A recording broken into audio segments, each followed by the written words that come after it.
Seguimos con la lección quinta de este tema sexto de nuestra Escuela de Teología Agnus Dei.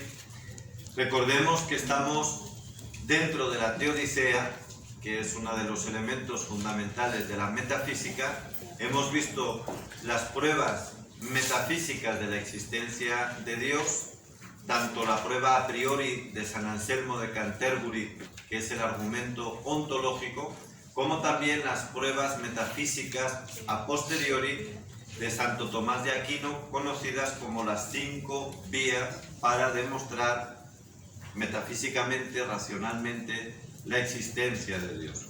Y ahora vamos a ver, ya lo habíamos mencionado antes, que también hay pruebas morales sobre la existencia de Dios. Sin embargo, y a esto se refiere este primer apartado de noción básica, las pruebas morales son más imperfectas, o son imperfectas, porque las metafísicas en el orden filosófico son muy lógicas, muy concluyentes, dan una convicción metafísica suficiente.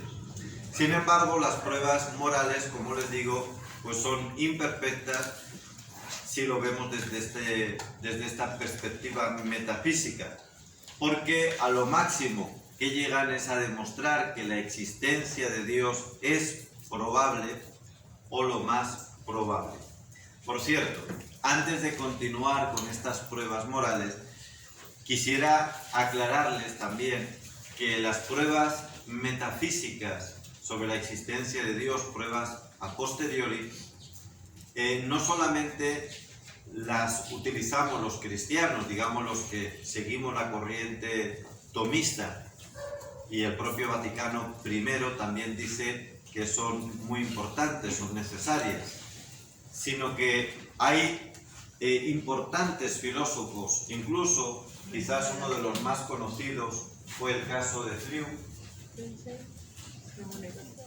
que no hace mucho, hace unos lustros, pues pasó del ateísmo más radical al deísmo, porque no es propiamente teísmo. Él no aceptó, él murió ya hace unos años, no aceptó nunca la revelación, pero sí la existencia de Dios. Su caso, digo, fue muy llamativo porque él era considerado pues el principal de los filósofos ateos. Era como el cabeza de una escuela de ateísmo contemporáneo, y claro, que digamos la cabeza dejase el ateísmo para convertirse en un defensor de la existencia de Dios, pues fue muy llamativo. De hecho, pues algunos, para desprestigiarle, decían que lo había hecho ya cuando estaba mayor, anciano, que tenía miedo a la muerte, que ya no razonaba bien, lo cual no es verdad, porque él demostró con argumentos parecidos a las 5 vías de Santo Tomás que lo más racional, lo más seguro es afirmar la existencia de Dios. Sin embargo, insisto, él no dio el paso a una revelación, que le faltaría tiempo, no se abriría la gracia. Para eso hace falta, además de la razón, hace falta pues también humildad y acercarse a la gracia que es Cristo. Pero al menos él sí que dejó claro que lo racional es la existencia, afirmar la existencia de Dios. Y repito, lo hizo con pruebas, no fue porque tenía miedo a la muerte, él lo razonó todo y dijo, que es el hilo de su argumento. Él dice, precisamente porque he llevado al extremo los argumentos que yo utilizaba antes para negar la existencia de Dios, llevándolos al extremo en coherencia con los principios que yo mantenía, me llevaron a la conclusión de que es necesario, absolutamente, desde un punto de vista racional, porque él, repito, no se hizo nunca cristiano, desde un punto de vista racional, es necesario afirmar que Dios existe. Y otro también de estos ateos que se dieron cuenta de la existencia de Dios decía que hay tanta probabilidad de que el universo sea como es, como que si nosotros agarrásemos millones y millones de letras, las tirásemos así al aire y que al caer en la tierra se ordenasen formando el Quijote.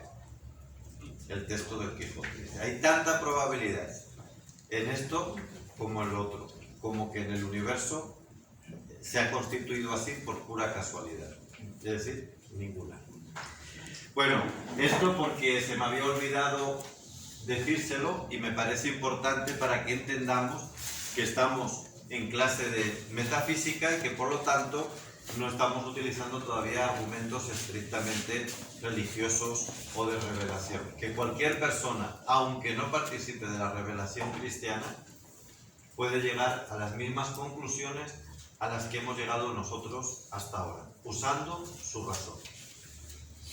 Ahora vamos a ver, ahora sí, las pruebas morales que les decía que son imperfectas desde el punto de vista metafísico, porque a lo máximo que nos pueden llevar es a afirmar que Dios es lo más probable, su existencia me refiero, ¿no?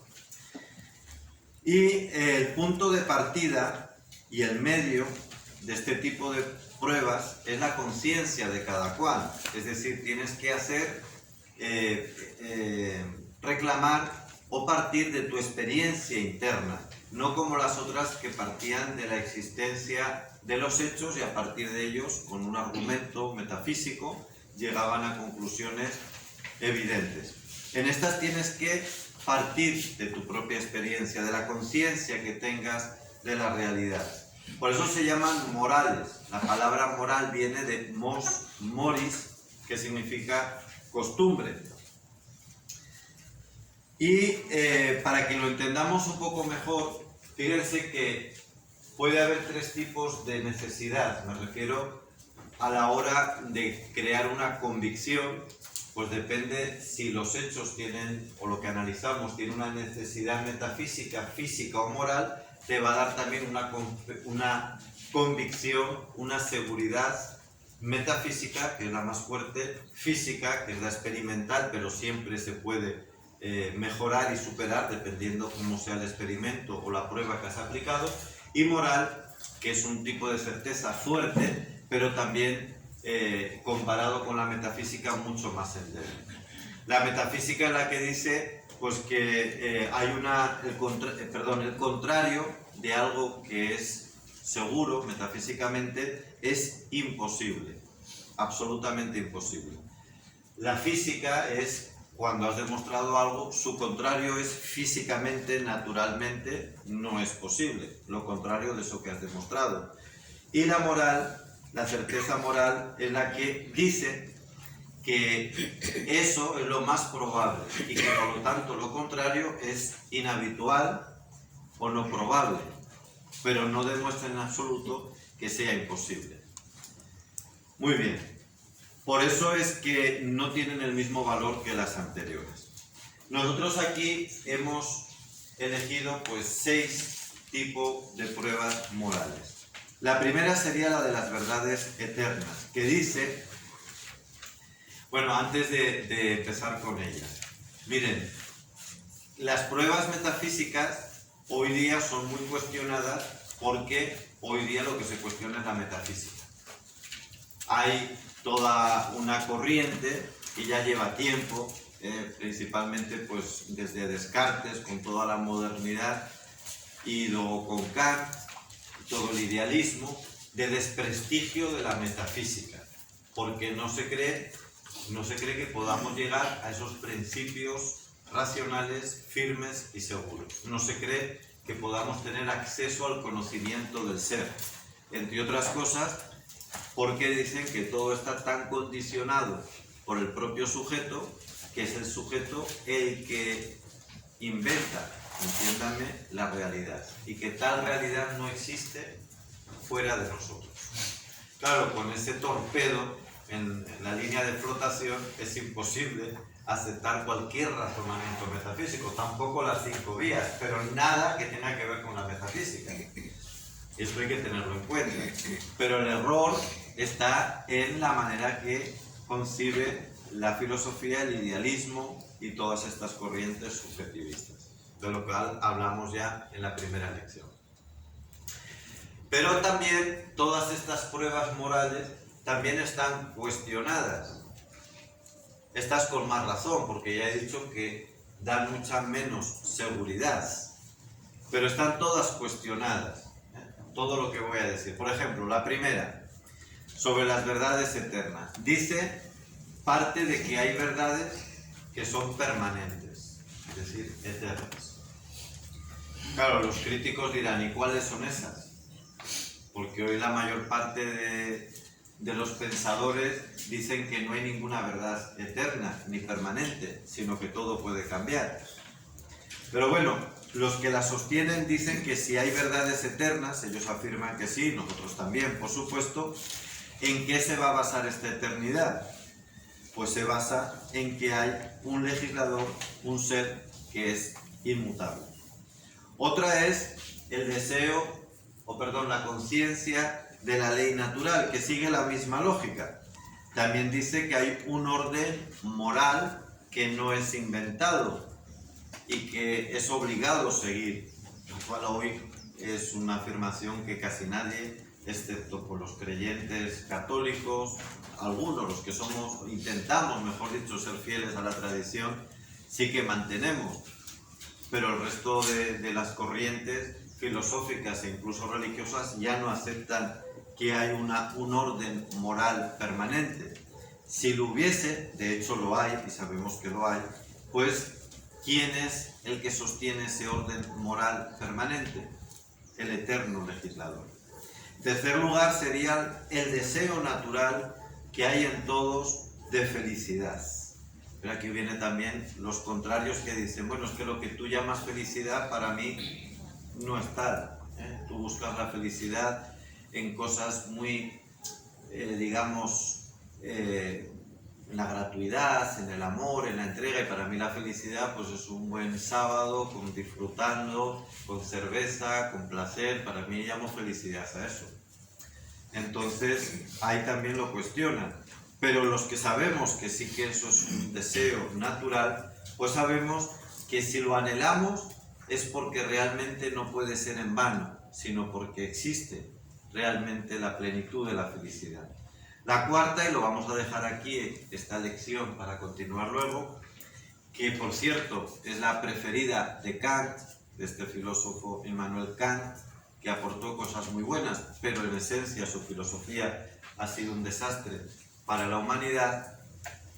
Pues Kant decía que la virtud, que es el centro o una de las piezas claves de toda su filosofía, exige la felicidad, merece un premio, que sería la felicidad. La remuneración de la virtud es la felicidad ya en este mundo. Pero él observaba, y esto es evidente, que en este mundo muchas veces el que es virtuoso sale perdiendo y que el que no lo es, el injusto, el malo, pues sale triunfando. Y entonces él decía, esta es la prueba de que tiene que haber alguien que en el más allá retribuya al que aquí en la tierra ha sido injustamente tratado. Una prueba, por otra parte, aunque el principio del que parte Kant es muy subjetivista, sin embargo la conclusión es absolutamente cierta.